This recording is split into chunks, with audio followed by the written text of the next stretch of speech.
Alright, Aurora, so tonight for movie night, let's watch Harry Potter and the Prisoner of Azkaban. Well, you know the drill. Sell it to me. Alright, well, we start out at the Dursleys again. This time, Aunt Marge comes into town. Aunt Marge, what's she like? Oh, she's a piece of work. Worse than the Dursleys, honestly. Oh, really? Yeah, I think she used to be the headmistress of like an elementary school somewhere. Oh, really? So anyway, she makes Harry really angry talking about like his dead parents and everything, and then he ends up like blowing her up. What? I thought the other kid at Hogwarts was the one that caused explosions with every spell. No, not an explosion, like a balloon. Oh, full of hot air. Exactly. So she floats off, and then Harry does what every moody teen does. He just up and leaves the house. Good for him. Yeah, and he's sitting beside the road, and then this magical MacGuffin shows up. What?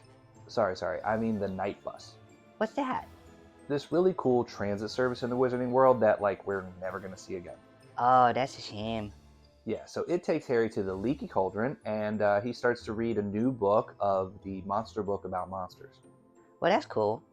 Yeah, it makes a mess, though. Like, every time it chomps down, it, like, loses pages out of it. Ruh-roh. What? Well, if it's constantly tearing its pages out, then what good is the book? Well, I guess it, like, magically gets its pages back or something. If you say so. So he meets up with Ron and Hermione, and Ron's dad takes him aside and tells him not to go look for Sirius. Who's serious? Well, not really anybody except for Ron's dad. You know, it's the beginning of the movie, really lighthearted at this point. No, I mean the person Sirius, since he wants to kill Harry. Oh, it's an escaped convict who was, like, formerly a Death Eater? Well, maybe he shouldn't have told Harry that he wanted to kill him. What do you mean? Well, based on the first two movies, Harry enjoys pursuing danger. Right. Ruh-roh. Ruh-roh. So they get on the Hogwarts Express, and the train is so full this year that they actually have to get in a cabin with a sleeping professor. Wait, what? A professor from Hogwarts. No. The train. Why would it be full this year? Maybe they had a big influx of first years. I don't know. But that makes no sense. The school's been a death trap for the last 2 years. A troll gets in, Voldemort's attacked to a professor's backside of his head. A basilisk was inside it because the school was built. Giant spiders are in the forest. Kids are getting petrified. A teacher was a fraud. I mean, their marketing and PR team must be working overtime. Yeah, I guess so. Now in this one, we get to see the dementors. Great, another safety hazard to the school. No, actually, they're like magical bounty hunters. Oh, really? So what are they like? Well, they're basically like the ring race from Lord of the Rings, except they can fly, they make things cold, and then they suck the souls out of people. Okay, but they're there to find Sirius Black. Right, so they'll be surrounding the school, keeping it safe so that Sirius Black can't get in. Gotcha. Sounds like a good idea. Yep, and we see a singing toad choir on the first night of school. Wait, how did those kids practice since this was the first night? Unclear. Maybe they came in early to get practice, you know? So the choir students came early to prepare for one performance, and the teacher on the train rolls in right before the semester. I feel like he should have been required to report sooner as well. Maybe he's just super organized. I mean, he is going to be the Defense Against the Dark Arts teacher this year. Oh, really? Yeah, his name is Remus Lupin. Seriously? What? Well, Remus references someone being raised by wolves, and Lupin derives from Latin meaning wolf. Might as well call him Wolfie McWolfikins. Right. So we see that Hagrid has remodeled his house. Really? Like what? Well, he added an extra bedroom, and then he made this really steep hill, like borderline cliff, to get down to his hut. So is he no longer beside the dark forest? Oh, no. He moved the entire forest with him to the bottom of the cliff. Oh, well. Ruh-roh. So we see divination class. What? It's a class about predicting the future. Oh, really? Yeah, cool, right? So this professor of the class is actually the one who made the prophecy about Harry and Voldemort and how one can't live while the other survives. Where the heck was this professor during the first and second movie? Unclear. She couldn't see Quirrell and say, the back of your head is ridiculous, or know where the chamber was, or, well, the list goes on and on for days. Ruh-roh. So we see a class with Hagrid, who's now teaching magical creatures class. Oh, So that promotion is where he got the money for the entire geographic change of the forest. Yeah, and the spare bedroom. But this is actually the class where you see the monster book of monsters. So the whole class is running for these rabid books. No. We find out that you actually just have to stroke it. Wow. I guess they're teenagers now. The book, Aurora, the book. You stroke the spine of the book. Couldn't they just say back scratchies? I mean, I enjoy a good back scratchy, like any other animal. Well, I guess they intended to have the innuendo included in the movie because they had it in the script. Gotcha. So that's why she has the name J.K. Rowling. Yeah. So anyway, they taught the class about a hippogriff named Buckbeak. Oh, what's that like? Well, it's like a horse, griffin thing. Gotcha. So Harry bows to it, and then he gets on it and flies it around the castle. Uh-oh. What? Well, Harry is flying out around the school.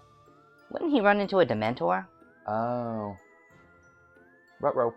Ruh-roh. Lazy security guards. Yeah, so Buckbeak ends up hurting Malfoy, and then Hagrid picks him up, takes him to school to get care, and leaves the potentially dangerous creature with all these students. Oh, a very irresponsible teacher.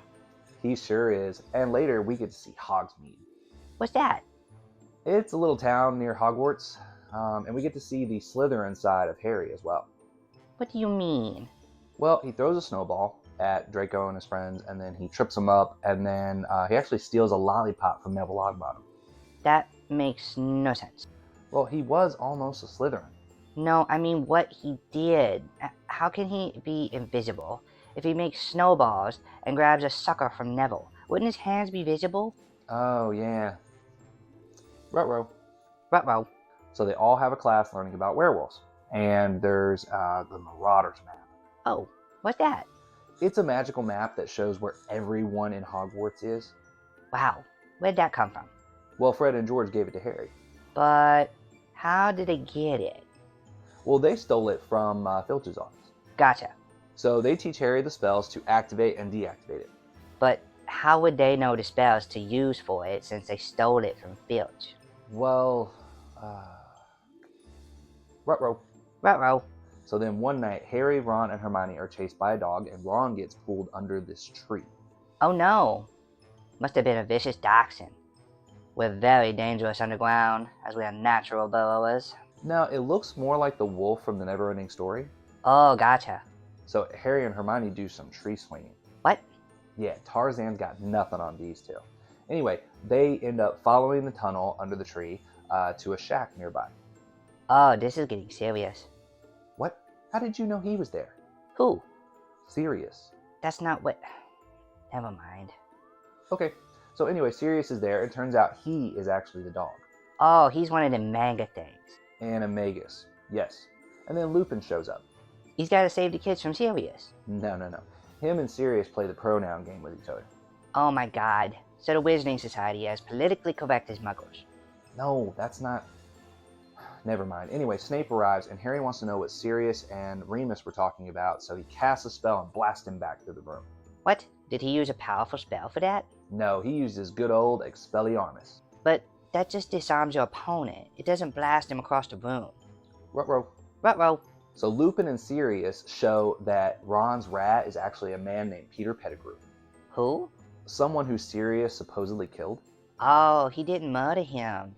Nope, he's innocent. But then Peter Pettigrew escapes, and then Lupin looks up at the full moon and reveals that he's a... Werewolf, yeah, got it.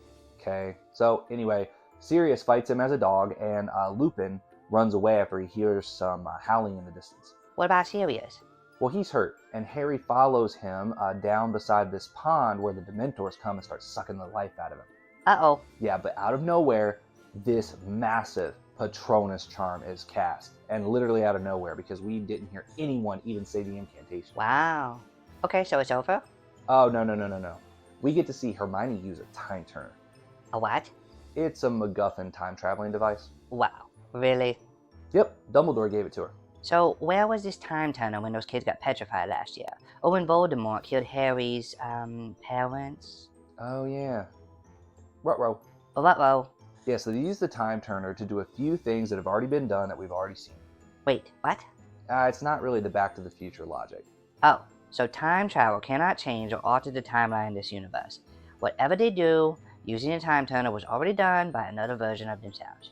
Right, so anyway, we find out that Harry's the one who cast the Patronus charm because he screams it super loud.